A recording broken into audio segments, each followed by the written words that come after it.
Welcome back in, everybody, to another episode of Tide Talk Live. Stacy Blackwood here, joined as always by my good buddy Jake Thomas. Jake, how's it going, man? Man, I'm doing good. Not, had a so far, a nice week of work, and good to be here tonight to talk to you. And as everybody knows, we have a new staffer now, a new guy on the show. He'll be part of the show. He might be on it some, but everybody make sure you welcome Joe. Make him feel welcome here at Tide Talk. Yeah, definitely excited to have Joe on board. He's going to be doing a lot of work behind the scenes to kind of enhance the creativity side of our not only our show, but what we're doing on social media. So excited to have him on board to kind of help grow our brand here at Tide Talk Live, and we're really excited about that. Jake, as people can see there, we're going to be talking about the defensive coordinator position in Tuscaloosa and kind of what's been going on, what we're hearing, what we would like to see Nick Saban do moving forward on that side of the football. But before we do that, y'all guys know the drill. Make sure you're subscribed to the channel, smash that like button, and jump in the comments and give us your hot board for defensive coordinators you would like to see there in Tuscaloosa for the Alabama Crimson Tide. Make sure you share us on Facebook, Twitter, wherever you are on social media. Make sure you share our channel so we can just continue to grow our channel. We're racing towards 2,000 subscribers, so help us reach that goal just as quickly as possible. And we're just excited about the growth that we've seen so far this year in January. We've had a massive month, and we just hope to continue to build on that and just have a great year here in 2023. And we're really excited to do that here. Jake, as we look at the defensive coordinator position, of course, Pete Golden has moved on to Ole Miss. Kind of a mutual thing between both Alabama and Pete Golden. He wasn't the worst defensive coordinator. He wasn't the best. He did a pretty good job for the most part, but he didn't live up to the standard that is an Alabama defense under Nick Saban that we've grown accustomed to seeing under Nick Saban. So with Pete being gone now. First, are you glad he's gone? Maybe that's not the right way to word it, but Right. what's your feelings about Pete moving on to Ole Miss? I've been a critic of Pete's, since he's been here, and everybody knows that if you watch the show and everything. But you know, it's getting down to it, looking at the defenses that he has had. He's had some really good defenses. There's been some that's been shaky. Uh, but overall, they've been top 15, it seems like top 20 every single year.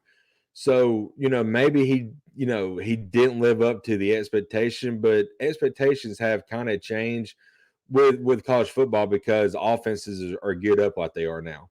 The only thing I will say about that is, and I've had a comment or about this before, you know, I know offenses are geared up to fast pace, score a lot, and all that. But honestly, Georgia still has got it figured out because they're still only giving up roughly 10 to 12 points a game, and maybe even less than that.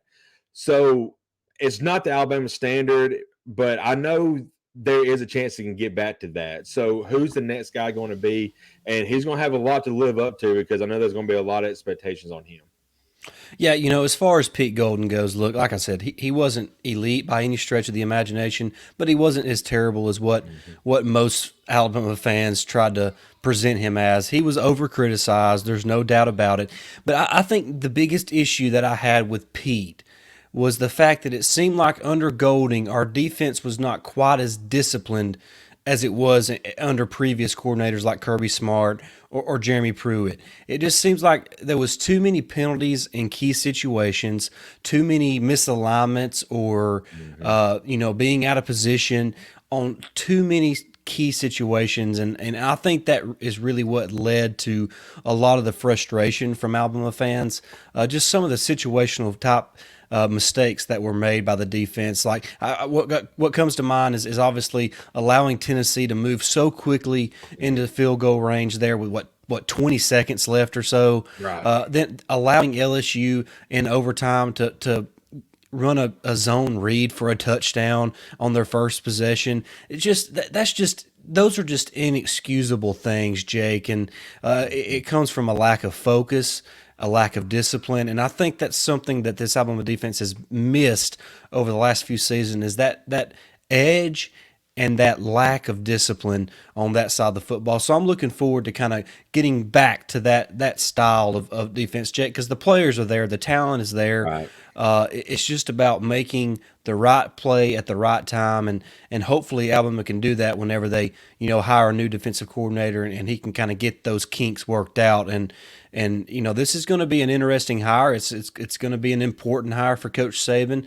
All coaching hires are important, and this is definitely one of the most important ones he's going to make in a long time at Alabama.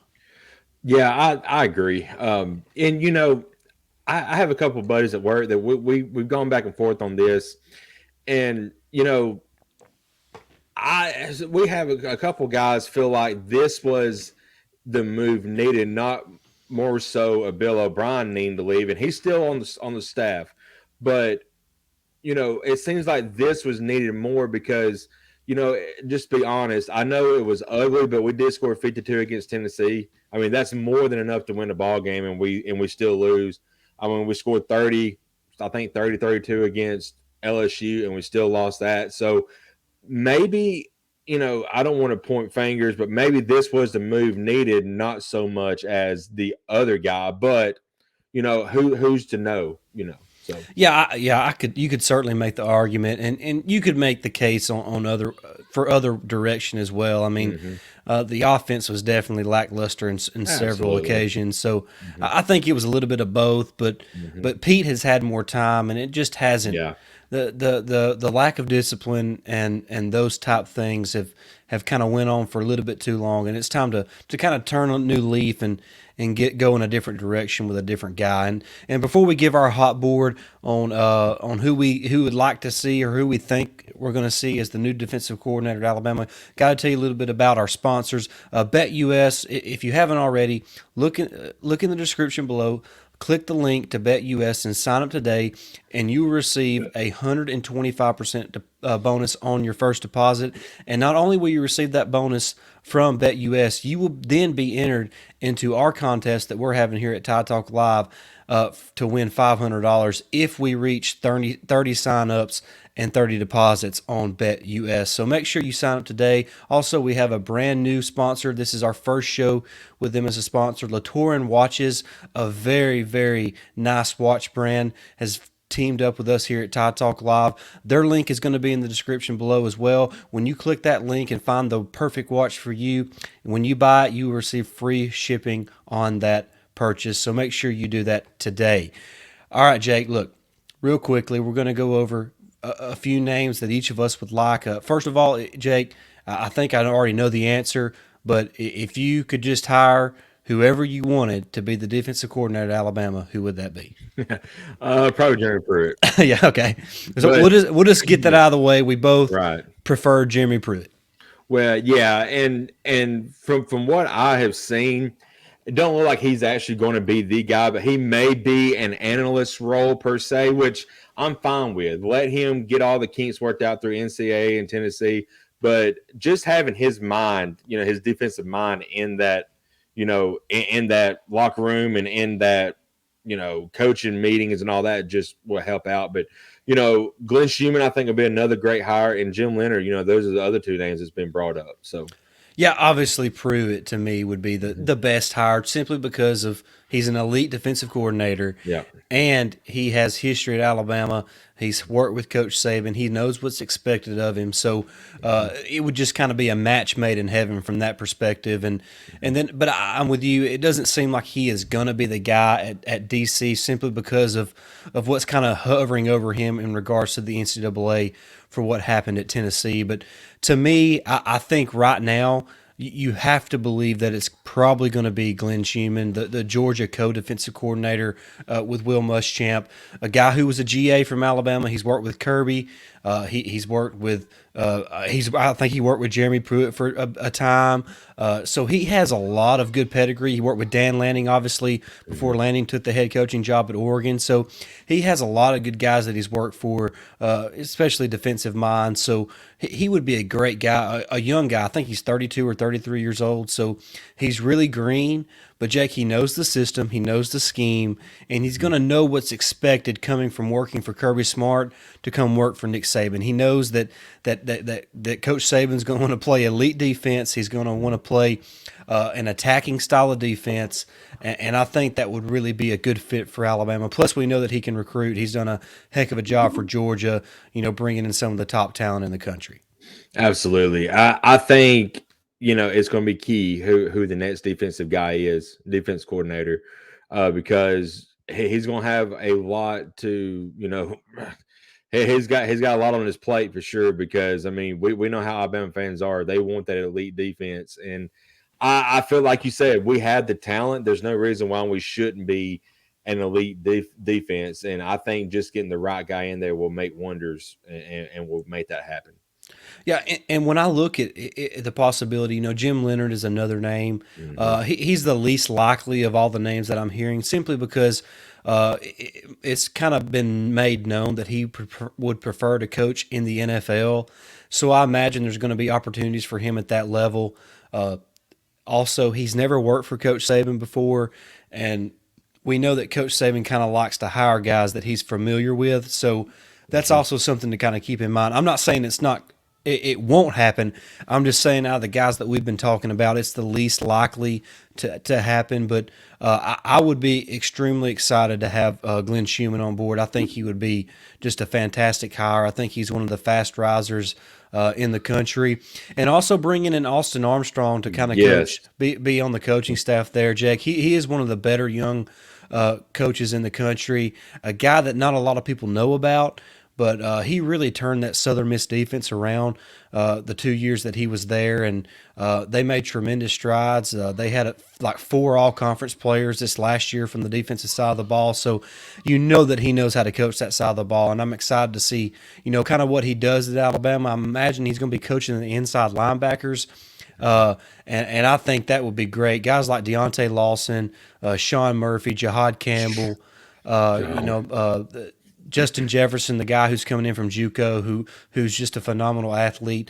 Those guys are going to receive some outstanding coaching, and I'm excited to have him on board. And I think that kind of shows that Coach Saban is willing to look a little bit outside of the box if you're the right guy. And I think Austin Armstrong's the right guy. And like you said a minute ago, this hire at DC is going to be really important, and I'm excited to kind of see how this plays out. Absolutely. One thing about Austin Armstrong, I just know when he stepped on campus and saw what he's getting to work with, with Murphy and Campbell and all them, he's like, oh yeah, I'm ready to go. I mean, that is if it all plays right, I feel like that's probably going to be our best group of inside linebackers we've had under Saban. Yeah, and they may go through a little bit of growing pains Right. to start the season, but Jake, the talent is ridiculous at inside linebacker. It's is. ridiculous. When we saw it with Lawson, in the Yeah. in the Sugar Bowl game. So Yeah. what Yeah, he's got. yeah, I'm excited to see what that group looks like. But yeah, I think right now, Jake, if I just had to pick somebody who I think it's going to be, I'm going to say it's going to be Glenn Schumann. We're recording this on Tuesday night, just a little bit before tip-off of Alabama's basketball game against Vanderbilt. Of course, there's the basketball world has kind of been turned upside down over the last couple of days with the situation around Darius Miles and we're not really going to discuss that, but obviously we want to send our thoughts and prayers out to the young lady who needlessly lost her life. She's obviously a daughter, she's a mother, a friend, and we certainly want to lift that family up in prayers. And obviously, look, Darius Miles needs our prayers too. We obviously don't know all the stories. It's an ongoing investigation, so we don't really want to speak about it. But it's just a tough situation all around, and I hope that this basketball team, who's displayed an incredible amount of mental toughness throughout this season, proves once again tonight against Vanderbilt that they are a team that plays for each other, that loves each other, and is going to give their all. And I hope that remains the same despite all the outside noise.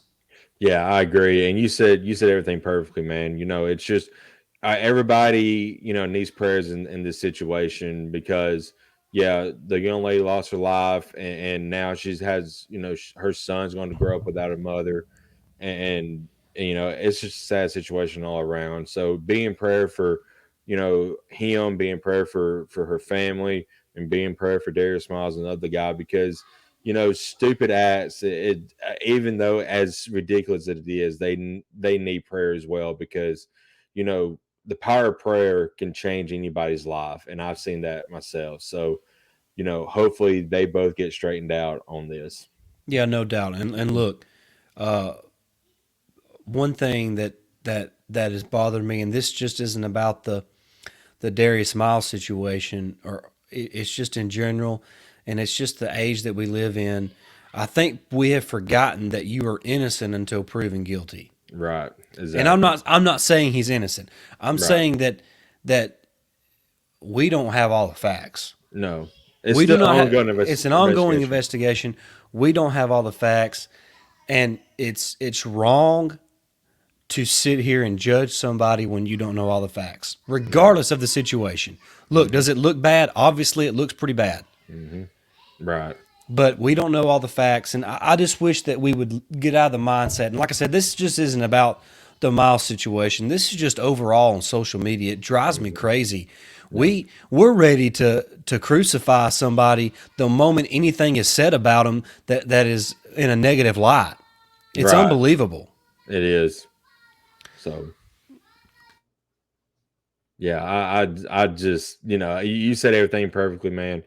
Just prayers all around. So Yep, no yeah. doubt. But hopefully Alabama can play good tonight against Vanderbilt. Hmm. It's a big time game, Jake, and Vanderbilt's playing good right now. Yeah. They're really hot. They beat Arkansas over the weekend, so uh, they're a really good team. I'm sorry if you can hear my kids screaming in the background. They're playing the Nintendo Switch, so they're really excited about something, obviously. But Yeah. but that's going to wrap up our episode. Like we said, hopefully Alabama pulls it out tonight and can Yeah. improve to 6-0 in conference play. They're one of the best teams in the country. They beat the dog snot out of LSU on Saturday, so they're unbelievable. I'm excited to see what the future holds for this team, and really excited to see what they can do moving forward. Yeah, man. I'm very excited. This team, is legit, and it has a great chance of being a national champion. No doubt about it. No doubt about it. All right, guys. Well, like we said, hope you enjoyed the show. Make sure you like, share, and subscribe today. Jump in the comment section and let us know who you would like to see as the next defensive coordinator at Alabama. Also, we would like uh, for you to look in the description, sign Mhm. up for BetUS, follow the link to Latour and watches, and make sure you buy one of those today and receive free shipping on that purchase. So excited about those two sponsors that we have, and as we continue to grow our brand here at Tide Talk Live. But that's going to wrap it up. Thank you so much for watching, and until next time, roll Tide. Roll Tide.